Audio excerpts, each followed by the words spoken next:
नमस्कार. आपण पाहता सम्मान देश का या आमच्या चॅनल मध्ये आम्ही आपलं स्वागत करतो. माझ्या भावांना मला तुम्हाला प्रश्न विचारायचा आहे की बरेच लोक आमचं चॅनल पाहतात पण सबस्क्राईब करत नाही. कारण का आम्हाला मला समजलं की लोक मोठ्या चॅनलला सबस्क्राईब करतात आणि छोट्या चॅनलला ते सबस्क्राईब करत नाही. कारण त्यांना ते एवढं हे वाटत नाही. भावांना मला एक तुम्हाला सांगायचं आहे, ह्या चॅनल म्हणजे व्हिडिओ काढण्यासाठी आमची टीम जी मेहनत करते, तुम्हाला फक्त 1 सेकंड लागेल फक्त सबस्क्राईब करण्यासाठी. पण यामुळे आमची खूप मोठी आम्हाला एक उत्तेजन मिळतं तुमच्या सबस्क्राईब करण्याने, तुमच्या लाईक करण्याने, शेअर करण्याने, कमेंट करण्याने. म्हणून मोठं चॅनलला तुम्ही सबस्क्राईब करता, मोठमोठे चॅनल जे आहेत. आमचं छोटं चॅनल आहे. आज आमचे सबस्क्रायबर पण पूर्ण नाहीये ना, आमचा वॉच टाइम पण नसेल त्यावेळेस पूर्ण. पण मला एकच सांगायचं आहे, प्लीज तुमच्या सहकार्याची आम्हाला गरज आहे. प्लीज तो एक रिक्वेस्ट आहे, प्लीज आमच्या चॅनलला लाईक करा, शेअर करा, सबस्क्राईब करा. आणि पुष्कळ लोक सांगतात की सर आम्हाला तुमचं व्हिडिओची नोटिफिकेशन येत नाही. ही पुष्कळ वेळा मी तुम्हाला सांगितलं आणि पुष्कळ लोकांची तक्रार आहे. मी तुम्हाला हे सांगेल की तुम्ही जेव्हा चॅनल सबस्क्राईब करता त्या टायमाला तुम्ही काय करा की बेल आयकॉनवर प्रेस करा आणि शेवटला ते ऑल इन सर्व आल्याच्या नंतर तिथं प्रेस केल्याच्या नंतर तुम्हाला मग आमच्या येणाऱ्या व्हिडिओचं नोटिफिकेशन तुम्हाला सर्वप्रथम भेटू शकेल. मला एकच तुम्हाला सांगायचं आहे की आम्ही पाहतो की सध्या राजकारण फार जोरात चालू आहे. पण राजकारण, समाजकारणामध्ये पण लोक, धार्मिक कारणामध्ये पण लोक एकमेकांना बळकवण्यासाठी किंवा एकमेकांना खाली दाखवण्यासाठी हर एक प्रकारे काय करतात ते प्रयोग करायचे. आणि आम्ही पाहतो की जे मागील दिवसामध्ये संगमनेर तालुक्यातील गुलेवाडी गावामध्ये संग्राम बापू भंडारे यांचं कीर्तन झालं आणि कीर्तनामध्ये जो काही त्या ठिकाणी राडा झाला त्या ठिकाणी आम्हाला पण ती परिस्थिती आम्ही सर्वांनी पाहिली आहे, ऐकलेली आहे. आणि तेच संग्राम बापू भंडारे जे आहे हमेशा आपल्या प्रत्येक भाषणामधून, प्रत्येक कीर्तनामधून हमेशा एक विष पेरण्याचं काम करत आहे. आणि हे जे महाराज आहे, ह्या महाराजांनी जेव्हा अहिल्यानगरमध्ये सभा झाली त्या सभेमध्ये मुस्लिमांविषयी आणि ख्रिश्चन लोकांविषयी जे बीज पेरलेलं आहे तोपर्यंत हा व्हिडिओ पाहू. आणि त्या पेहलगामच्या घटनेच्या विरोधात जेव्हा हिंदुस्थानात मोर्चे निघाले ना, तेव्हा ह्या हिंदुस्थानात राहणाऱ्या काही जिहादी प्रवृत्ती खातात भारताचं आणि पाकिस्तानचे झेंडे पायी तुडवले. म्हणून त्यांना राग आला आणि त्यांनी सांगितलं हा आमच्या धर्माचा अपमान आहे. आमच्या उपासना पद्धती, मग वारी असो, साधू संत असो, देवी देवता असो, यांच्या विरोधात जर जिहादी प्रवृत्तीची लोक बोलली तर मी आज सांगतो, संग्राम दादा जगतापांसारखा आमदार हेच म्हणणार, उठाव दांडे, उठाव दांडे, उठाव दांडे. हे राज्य हिंदुत्ववाद्यांचं आहे. इतर जर लायकी सोडून हिंदूंच्या विरोधात षडयंत्र केले तर उठाव दांडे, पर्याय नाही, राजाचं काहीच कारण नाही. लायकीत राहा, लायकीत राहा, लायकी. आणि मी तुम्हाला आज मला तुमच्या सगळ्यांच्या पाया पडायचे. मी तो उभं राहून तुमच्या सगळ्यांच्या पाया पडतो. मला आज अभिमान इतका वाटतोय सुजय दादा, ही बाजू लावून धरायची, मोहीम लावून धरायची.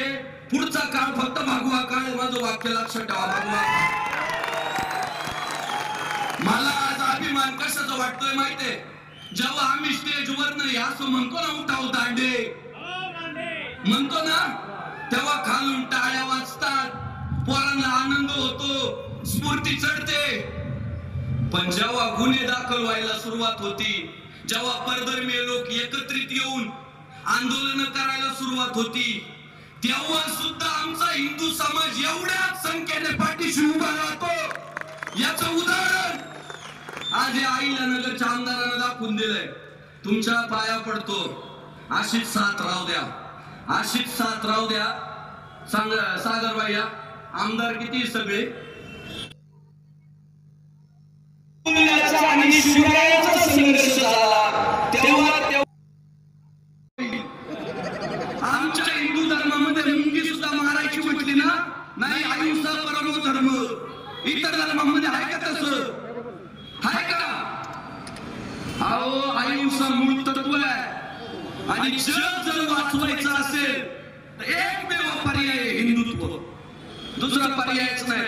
देश जर टिकवायचा असेल, भारतरत्न डॉक्टर बाबासाहेब आंबेडकरांचं संविधान टिकवायचं, लढा जिहाद यांच्या विरोधात आपला लढा, जे ख्रिश्चन धर्मामध्ये आपली लोक जे कन्वर्ट केली जात आहे त्या पाद्र्यांच्या विरोधात आपला लढा आहे. आपला लढा आपल्या लोकांसोबत नाही.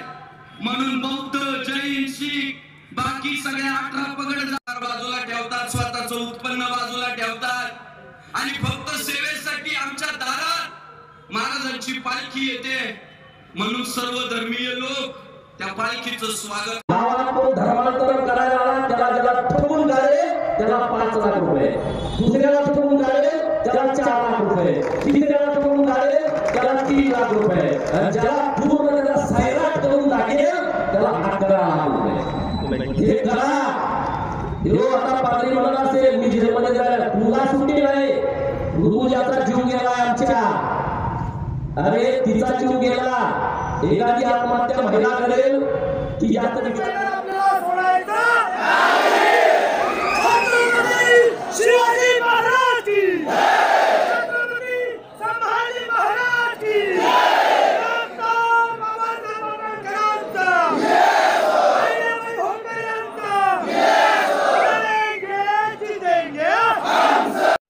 काय सांगाल गोदा काढून आलो मी.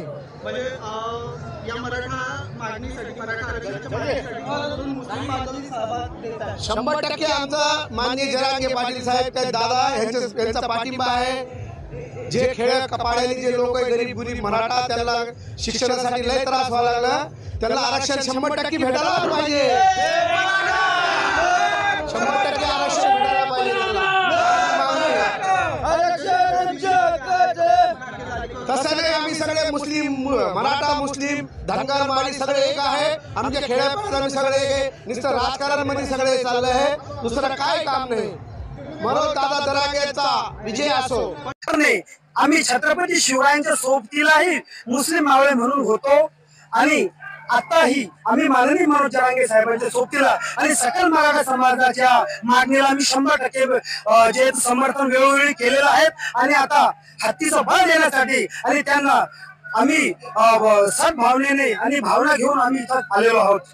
आपलं नाव काय म्हणाल? माझं नाव कलीम पटेल आहे. मी अंतरवाली सराटी येथेही पायदळी पदयात्रा छत्रपती संभाजीनगर औरंगाबाद येथून अंतरवाली सराटी पर्यंत पदयात्रेद्वारे गेलो होतो आणि त्यावेळी सुद्धा पोलिसांनी आमची यात्रा रोखून आमच्यावर मुस्लिम समाजाविषयी जे संग्राम भंडारे जे महाराज आहेत, ते कथाकथित महाराज आहे आणि त्यांनी जे हिंदुत्वाविषयी जे शब्द केले आणि आम्हाला पाहायला मिळतं की मुस्लिमांविषयी लांडे, असे जहादी असे शब्द जे वापरले आहे, हे खरं पाहता हे चुकीचं त्यांनी शब्द केलेला आहे. आणि तेच व्यक्ती आहे की जे सर्वप्रथम हमेशा म्हणले होते की सर्व धर्म संभव हे वाक्य खोटं आहे. हे मी नाही, हे संग्राम भंडारे त्यांच्या कीर्तनामध्ये सॉरी त्यांच्या भाषणामध्ये म्हटलेलं आहे. आणि पाहतो दुसरा व्हिडिओ तुम्ही जर बघितला असेल तर त्या व्हिडिओमध्ये आम्हाला पाहायला मिळतं की मुस्लिम समाज जो मुंबई ठिकाणी आझाद मैदानावर जे मनोज जरांगे पाटील यांचं आंदोलन चालू आहे, मोर्चा चालू आहे, तर त्या मोर्चामध्ये अनेक मुस्लिम लोक, एक व्यक्ती नाही अनेक लोक, मुस्लिम लोक सहभागी झाले. आणि मग त्या ठिकाणी सहभागी झाला असताना त्यांनी भगवा जे गमछा तो त्यांनी घातला, डोक्यामध्ये टोपी घातली आणि हे लोकांनी त्यांनीच काय अनेक लोकांनी त्या ठिकाणी वेगवेगळ्या प्रकारे मदत त्यांना केली. मुस्लिम समाजाने सुद्धा घरामधून काही भाकरी जे कमीत कमी 2 लाख लोकांना असं जेवण होऊ शकेल असं त्यांनी त्यांच्या ऐपतीप्रमाणे त्यांनी जेवण त्यांना मराठा समाजातील आंदोलक जे आहे किंवा मोर्चेकरी आहेत त्यांच्यासाठी जेवण पाठवलं गेलं. आणि मग हे सर्व जेव्हा हे मोर्चामधील जे हिंदू बांधव आहे, आमचे मराठा बांधव आहे, तर ह्या बांधवांनी ती जर पोळी खाल्ली तर ती पोळी ह्यांनी मुस्लिम समाजाने बनवली. पण ह्या ठिकाणी हे लोक जे एकमेकाला समाजाविषयी भडकवतात, त्या महाराजांना ते मुस्लिमांविषयी बोलतात की हे यांनी भारतामध्ये राहू नये, यांनी या ठिकाणी असं करू नये, तसं वगैरे नये, अनेक प्रकारचे भडकवण्याचं चितावणीखोर भाषण त्यांनी या ठिकाणी केलेलं आहे. हे काही योग्य आहे का? हे कुणालाही योग्य नाहीये. आणि आम्ही ऐकून जेव्हा आम्हाला पण असं वाटलं की काय आम्ही कुठे राहतो. आणखी मला एक सांगायचं आहे की ह्या ठिकाणी मनोज जरांगे पाटील यांनी जे मराठा समाजाचं आंदोलन करत आहे, चांगले नेतृत्व आहे. आणि या नेतृत्व करत असताना त्यांना अनेक लोकांनी मदत केली. मुस्लिम समाजाने केलेलीच आहे, त्याच्यानंतर इतर दलित संघटना आहे त्यांनी मदत केली आहे, अनेक लोकांनी केली. पण काही लोकांनी बोलले की मुस्लिम ख्रिश्चन समाजाने का नाही केलं, ख्रिश्चन समाज सहकार्य का नाही केलं. त्यांनी ख्रिश्चन समाजाने सुद्धा मराठा समाजासाठी जे आंदोलन करते आहेत त्यांच्यासाठी सुद्धा भोजनाची व्यवस्था केली आहे, पण ते नाव न सांगता. नाहीतर हे जर मदत केली असती तर लगेच अनेक लोकांनी सांगितलं असतं की बाबा आमिष दाखवलं, हे केलं, ते केलं असतं. आणि म्हणून त्यांनी निनावी म्हणजे नाव न सांगता ती मदत केली आहे. म्हणजे प्रत्येक जर मला सांगायचं आहे की हिंदू मुस्लिम असो, प्रत्येक समाजाचा व्यक्ती असो, त्यांनी मनोज जरांगे पाटील यांच्या आंदोलनासाठी जे त्यांचे कार्यकर्ते आहे त्यांच्यासाठी भोजनाची व्यवस्था केलेली आहे. आणि मग ह्या ठिकाणी प्रत्येक समाज, मुस्लिम समाज ह्या ठिकाणी एकवटतो, ख्रिश्चन समाज ह्या ठिकाणी एकवटतो कोणासाठी, हिंदू लोकांसाठी. पण हे हिंदू जे आहे की हमेशा लोकांना भडकवण्याचं काम करतात. आज त्यांच्याबद्दल काय, हे लोक जिहादी अनेक प्रकारचे शब्द जे आहे आम्ही बोलताना पण आम्हाला लाज वाटते. आता आम्हाला बोलायला लाज वाटते, त्यानंतर आम्हाला ऐकायला लाज वाटते, पण त्यांना बोलायला लाज वाटत नाही. असे ते लोक जे आहे हे जर समाजामध्ये चितावणीखोर भाषण करून प्रत्येकाच्या मनामध्ये तेढ निर्माण करणं हे जे करत आहे, ह्या लोकांनी विचार करावा. आणि आम्हाला एकच सांगायचं आहे की ह्या ठिकाणी अशा प्रकारच्या गोष्टी होतात, तर आम्ही समाजाने आता ठरवलं पाहिजे की आम्ही काय केलं पाहिजे. म्हणून राजकारण न करता, एकमेकांचा भेदभाव न करता, आम्ही सर्व धर्म समभाव, हिंदू मुस्लिम शीख ईसाई आम्ही सर्व भाऊ आहोत. आणि हेच आम्ही भारतीय लोकांनी धरलं पाहिजे. भावना, हा व्हिडिओ आपला कसा वाटला प्लीज आम्हाला कमेंटमध्ये सांगा. चॅनलला लाईक करा, शेअर करा आणि सबस्क्राईब करा.